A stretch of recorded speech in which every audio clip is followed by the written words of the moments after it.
Wow, it is really bright out here. The sun is shining. It snowed this morning, but hey, it's not snowing now. And I'm going out to meet a friend for some window shopping and probably have some lunch. And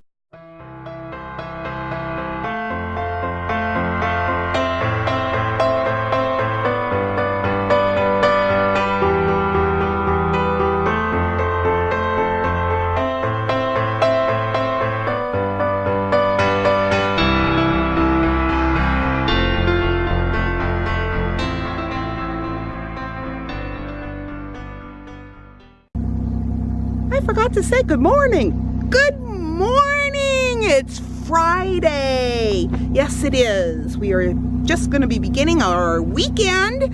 So, and my husband actually has this coming week off.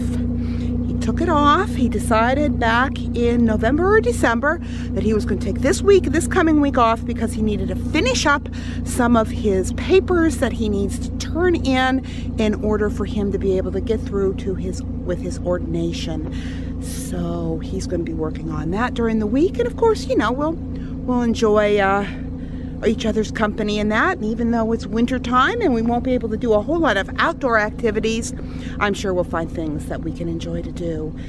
But anyways, I'm on my way to meet my friend, so I will talk to you in a little while.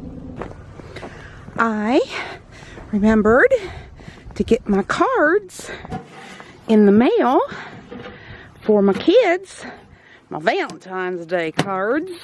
Put that little finger up. So anyways, it's always good to remember those type of things. And almost forgot because I said hello to you folks, and then I got in the car and started driving down, and I thought, wait a minute, there's something else I'm supposed to do. Put the mail in the mailbox.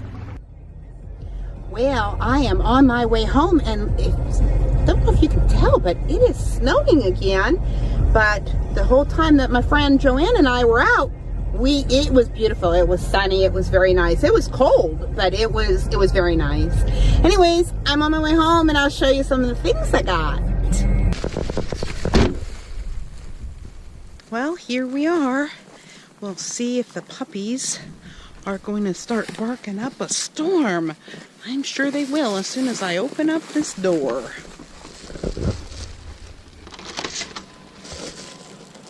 I don't hear them.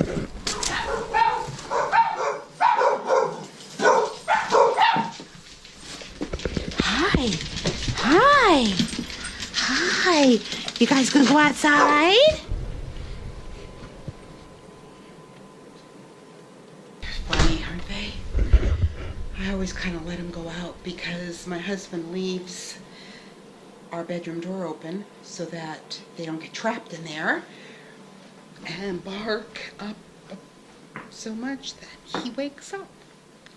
So yeah, I'll go shut the door.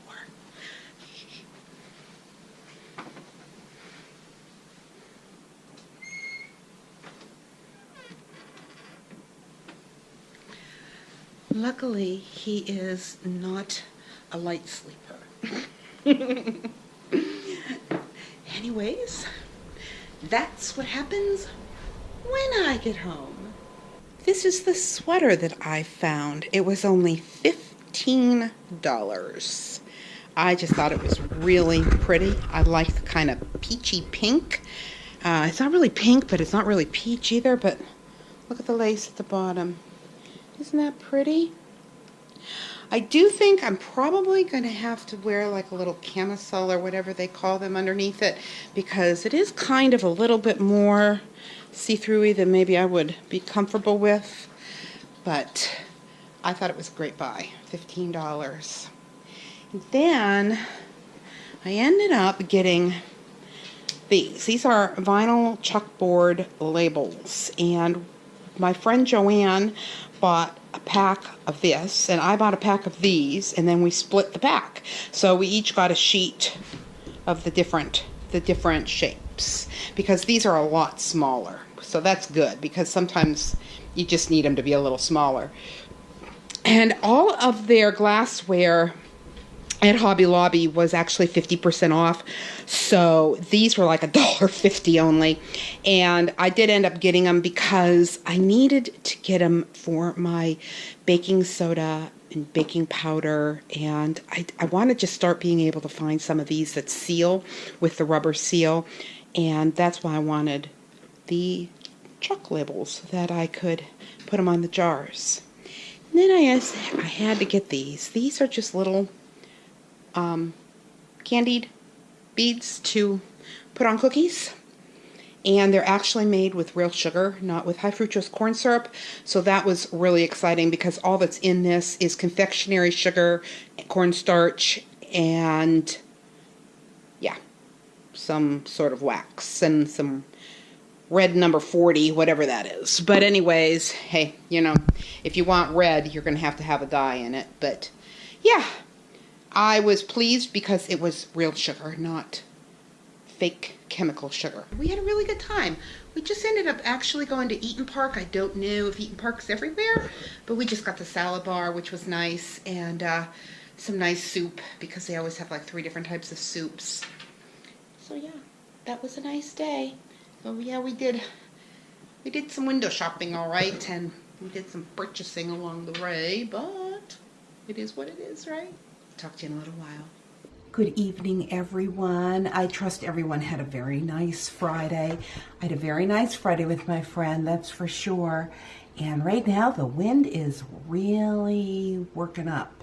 You can see the snow coming off the roof, just blowing and everything. But tonight, I wanted to read to you Malachi 3, chapter 3, verse 6. And I'm going to kind of take this verse in a little bit different direction from perhaps most of you are used to. But Malachi chapter 3, verse 6 says, "For I, the Lord, do not change. Therefore you, O children of Jacob, are not consumed." You know, most of us will freely admit that we are not always consistent in word or in action, or even in mood or emotions, for that matter. But God, He is perfect, and He is always consistent.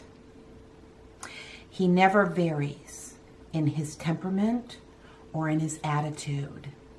The promises that He made long ago apply today, and what He said in the past was true then and is true now and will still be true in the future. Isn't it comforting to know that the compassion of God feels for us today the same as He will feel for us tomorrow and every day after that? His arms of compassion are open to us whenever we reach out for His tender embrace. He is always ready to listen.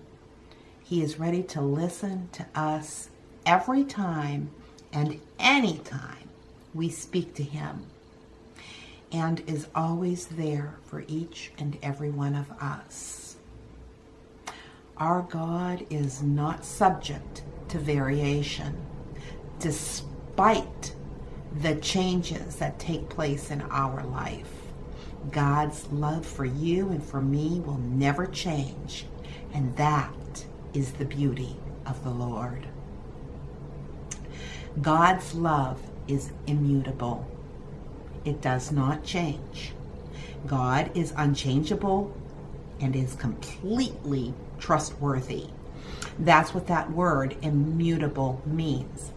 Unchangeable. You know, human love can quickly change. And love can turn to hate in an instant. God's love is not like this. His love is truly unchanging. As God is immutable, so is His love. Malachi 7:18 says, Who is a God like thee, who pardons iniquity, who passes over the rebellious act of the remnant of his possession? He does not retain his anger forever, because he delights in unchanging love.